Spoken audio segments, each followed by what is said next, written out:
Hello students, आज की इस लेक्चर में हम लोग बात करेंगे साइटोप्लाज्म के बारे में। सो चलिए स्टार्ट करते हैं। बेसिकली साइटोप्लाज्म होता क्या है? साइटोप्लाज्म क्या होता है? Cytoplasm is a semi fluid jelly like substance present between plasma membrane and the nucleus of the cell.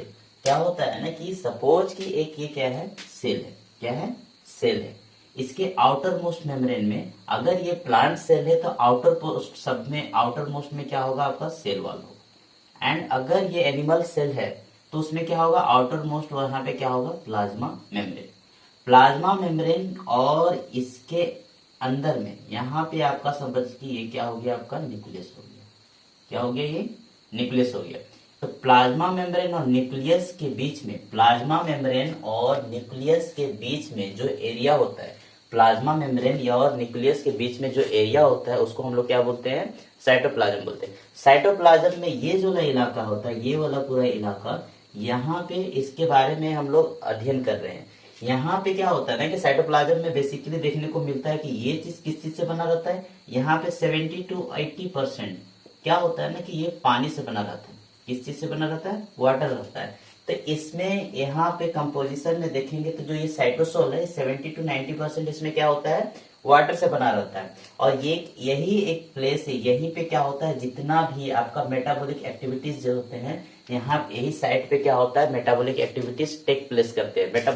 Metabolic activities में क्या क्या हो सकता है? मे बी ग्लाइकोलाइसिस हो सकता है, प्रोटीन सिंथेसिस हो सकता है। तो ये सब सारे के सारे इस इलाका में, साइटोप्लाज्मिक इलाका में, ये साइटोसोल जो है, ये साइटोसोल इलाका में क्या होता है कि यहाँ पे टेक प्लेस करता है, वहां पे होता है। तो इसका कंपोजिशन के बारे में बात करें तो ये क्या बताया कि 70 to 90% वाटर से बना रहता है। इसमें आयंस पाए जाते हैं। आयंस में पोटासियम हो सकता है, सोडियम हो सकता है, क्या हो सकता है आपका? पोटासियम, सोडियम, कैल्शियम, मैग्नीशियम, ये सब सारे के सारे इसमें आयंस पाए जाएंगे। शुगर पाए जाएंगे, अमाइनो एसिड पाए जाएंगे।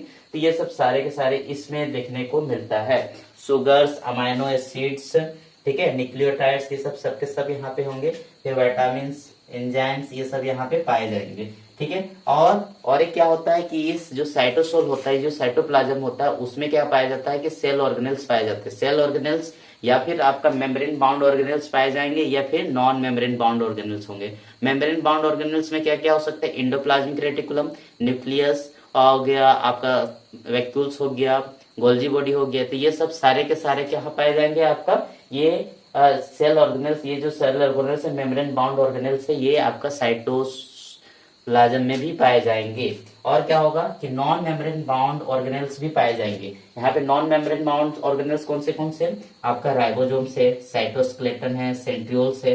तो ये सब सारे के सारे कहाँ पाए जाएंगे? इसी में पाए जाएंगे। न्यूक्लियस हो गया, माइटोकॉन्ड्रिया हो गया, प्लास्टिड्स हो गया, ईआर, गोल्जी अपरेटस, लाइसोसोम्स और वैक्यूल्स, ये सब के सब यहाँ पे मेम्ब्रेन बाउंड ऑर्गेनेल्स हैं, ये यहीं पे पाए जाएंगे। और नॉन मेम्ब्रेन में राइबोसोम, साइटोस्केलेटन और सेंट्रियोल्स होंगे जो इस इलाके में पाए जाएंगे। और क्या हो सकता है कि नॉन लिविंग सब्सटेंस पाए जाते हैं, लिपिड्स, पिगमेंट्स, है ना, स्टार्च, ग्रेन्यूल्स, ये सब सारे के सारे यहाँ को देखने को मिलता है। इसके अलावा और क्या देखने को मिलता है कि हम लोग जब कभी भी हम लोग साइटोप्लाज्म के फंक्शंस के बारे में बात करें कि ये करता क्या है, तो हम लोग पहला क्या देखेंगे कि ऐसा एक प्लेस है, ये मीडियम प्रोवाइड करता है for the exchange of materials within the cell. Cell के अंदर कोई भी मटेरियल को एक्सचेंज होने में, ठीक है, एक्सचेंज करने में क्या करता है? ये मदद करता है। और क्या मदद करता है कि ये एक ऐसा प्लेस है जहां पे मेटाबॉलिक एक्टिविटीज टेक्स प्लेस करते हैं, जैसे ग्लाइकोलाइसिस प्रोसेस भी आपका साइटोप्लाज्म में देखने को मिलता है। प्रोटीन सिंथेसिस भी यहाँ पे देखने को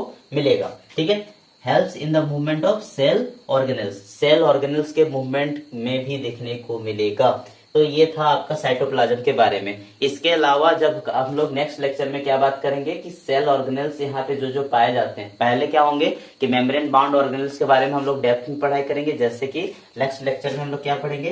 and mitochondria, nucleus, plastids, ER, Golgi apparatus, lysosomes, vacuoles, ये सब पहले हम लोग कवर अप करेंगे। एंड देन फिर नॉन मेम्ब्रेन बाउंड ऑर्गेनेल्स में जाएंगे। एंड देन आपका ये चैप्टर फिर लास्ट हो जाएगा। के लिए इतना ही। नेक्स्ट लेक्चर में हम लोग ये सारे के सारे टॉपिक्स को कवर अप करने की कोशिश करेंगे। Thank you.